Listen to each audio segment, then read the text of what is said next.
బయ్యారి సారీస్ మే 8వ తారీఖున ఓపెనింగ్ జరగబోతుంది. ఎవరైతే షాపింగ్ చేస్తారో 3000 అండ్ అబౌవ్ ఫస్ట్ 200 కస్టమర్స్ కి సారీ రూపాయికే ఇచ్చేస్తున్నారు. తమిళనాడు రాజకీయాల్లో ఉత్కంఠభరితమైనటువంటి సంఘటనని చెప్పాలి. మరి ముఖ్యంగా చెప్పుకోవాలంటే టీవీకే అధినేత విజయ్ సెక్యూరిటీని తొలగించారు. స్పష్టమైనటువంటి మెజార్టీ ప్రమాణ స్వీకారం చేసిన తరువాతే అధికారిక భద్రత స్వీకరిస్తానన్నారు టీవీకే అధినేత విజయ్.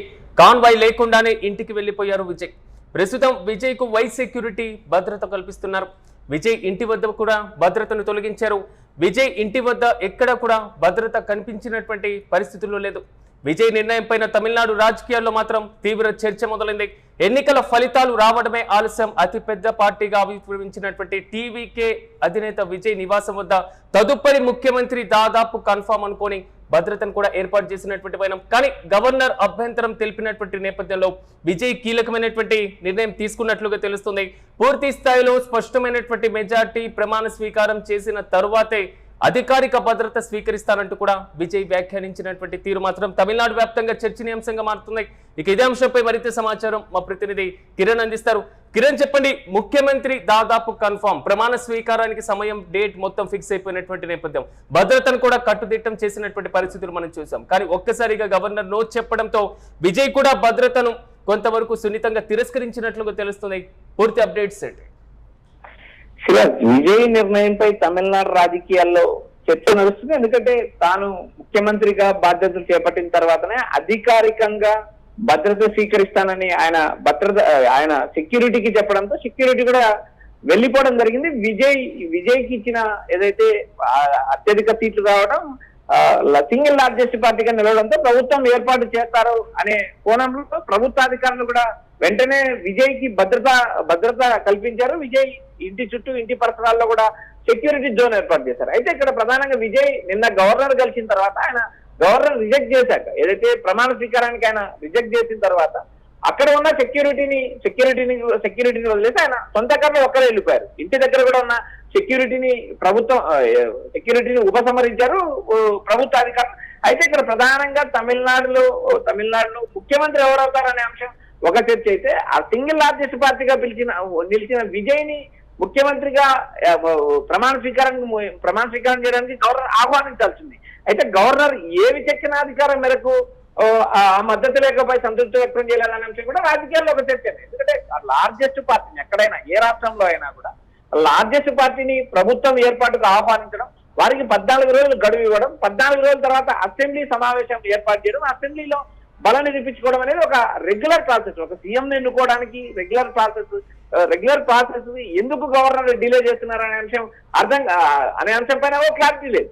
గవర్నర్ కార్యాలయం నుంచి ఎటువంటి ప్రకటన వెళ్ళదు. గత అర్ధరాత్రితోనే తమిళనాడు అసెంబ్లీ కాలపరిమితి ముగిసింది. నేడు గవర్నర్ ఏ నిర్ణయం తీసుకుంటారా లేదా మరి 2 నుంచి 3 రోజుల్లో ఏమైనా రాజకీయ పరిణామాలు మారతాయని చూడాలి. ఇప్పటి వరకు కాంగ్రెస్ పార్టీ టీవీకేకున్న విజయ్ 2 చోట్ల గెలిచాడు. అది ఒక్క స్థానంగానే కన్సిడర్ చేయాలి. 107 సీట్లు విజయ్ టీవీకేకున్నాయి. మరో 5 సీట్లు కాంగ్రెస్ మద్దతు ఇచ్చింది. ఇప్పటికే 112 సీట్లనే. ప్రస్తుతం అసెంబ్లీలో మెజార్టీ నిరూపించుకోవాలంటే 233 అసెంబ్లీ స్థానాలకు 117 సాధారణ మెజార్టీ మార్పు. మరో 5 మంది ఎమ్మెల్యేల మద్దతు ఉంటే విజయ్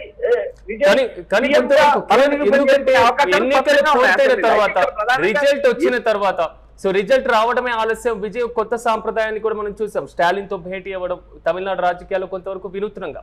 కానీ తాజాగా సెక్యూరిటీని కూడా తిరస్కరించడం అంటే గవర్నర్ నిర్ణయం పైన విజయ్ అసంతృప్తిగా ఉన్నారు అనుకోవచ్చా? సిరాజ్, ఇక్కడ గవర్నరు రాష్ట్రానికి ప్రథమ పౌరుడు. గవర్నర్ నామమాత్రపు అధికారే. కేవలం ప్రభుత్వం ఏర్పాటైతే వ్యవస్థ అంతా ప్రభుత్వం చేతిలోనే ఉంటుంది.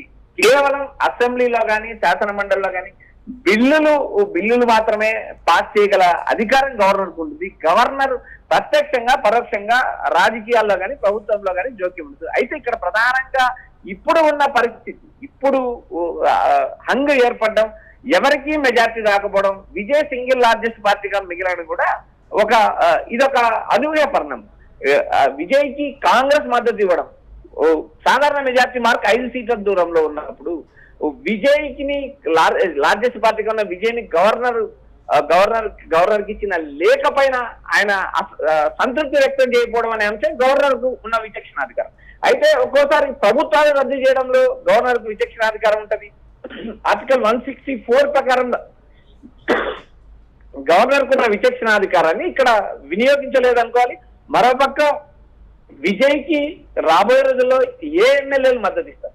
అన్నాడీఎంకే ఎమ్మెల్యేలు మద్దతు ఇస్తారా, లేక ఇటు డిఎంకేలో ఉన్న ఎమ్మెల్యేలు మద్దతు ఇస్తారా? మరోపక్క చిన్న చిన్న పార్టీల మద్దతు విజయ్ ప్రభుత్వాన్ని ఏర్పాటు చేస్తాడా అనేది కూడా వేచి చూడాలి. ఇక్కడ గవర్నర్ తీసుకున్న నిర్ణయం పైనే తర్వాత దేశవ్యాప్తంగా చర్చ. ఎందుకంటే ఒక్కోసారి ఆయా రాష్ట్రంలో, కర్ణాటక రాష్ట్రంలో సాధారణ మెజార్టీకి దాదాపు 15 సీట్ల దూరంలో ఉన్న యడ్యూరప్పను గత ప్రభుత్వం కూడా గవర్నర్ ప్రమాణ స్వీకారానికి పిలిచిన నేపథ్యం ఉంది. గతంలో తమిళనాడులో ఇదే వ్యవహారం జరిగింది. జయలలిత మరణం తర్వాత శశికళ ముఖ్యమంత్రిగా అన్నాడీఎంకే పార్టీ శాసనసభాపక్షం ఎన్నుకున్న తర్వాత ఈ నేడు తెలంగాణ నేతగా ఉన్న గవర్నర్ విద్యాసాగర్ రావు ఆ రోజు అడ్డుకోవడం జరిగింది. ఆయన వేరే రాష్ట్రంలో ఆరోగ్యం బాగాలేదంటూ విడిది తీసుకోవడం, అక్కడికి అన్నాడీఎంకే ఎమ్మెల్యేలు పోయిన ఎమ్మెల్యేలకు అపాయింట్మెంట్ ఇవ్వకపోవడం కూడా గవర్నర్ వ్యవస్థ ద్వారా కేంద్ర ప్రభుత్వము నేరుగా ఆయా రాష్ట్ర ప్రభుత్వాలను అడ్డుకుంటుంది అనే ఒక విమర్శ ఇప్పటికే ఉండగా, ఇప్పటికే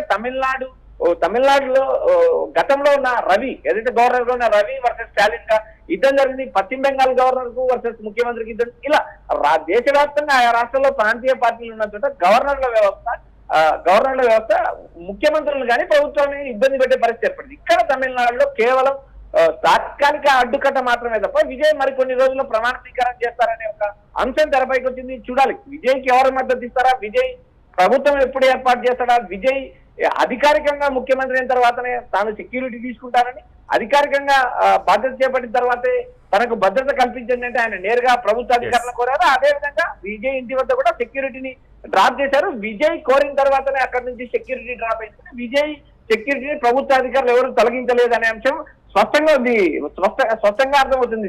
yes, right Kiran, thank you. Tamil Nadu రాజకీయాల్లో ఉత్కంఠ రేపుతుంది టీవీకే అధినేత విజయ్ సెక్యూరిటీ తొలగింపు వ్యవహారం. స్పష్టమైనటువంటి మెజార్టీ ప్రమాణ స్వీకారం చేసిన తర్వాతే అధికారిక భద్రత స్వీకరిస్తానంటూ కూడా విజయ్ వ్యాఖ్యానించారు. కాన్వాయ్ లేకుండానే ఇంటికి వెళ్లిపోయారు విజయ్. ప్రస్తుతం విజయ్ కు వైస్ సెక్యూరిటీ భద్రతను కల్పిస్తున్నారు. విజయ్ ఇంటి వద్ద కూడా భద్రతను తొలగించినటువంటి వైనం కనబడుతుంది. కానీ విజయ్ ఇంటి వరకు నిన్న అంటే ఫలితాలు వచ్చిన తర్వాత కనిపించినటువంటి భద్రత ఇప్పుడు విజయ్ ఇంటి వద్ద ఏ మాత్రం కనబడడం లేదు. విజయ్ నిర్ణయం పైన మాత్రం తమిళనాడు రాజకీయాల్లో తీవ్ర చర్చ సాగుతుంది.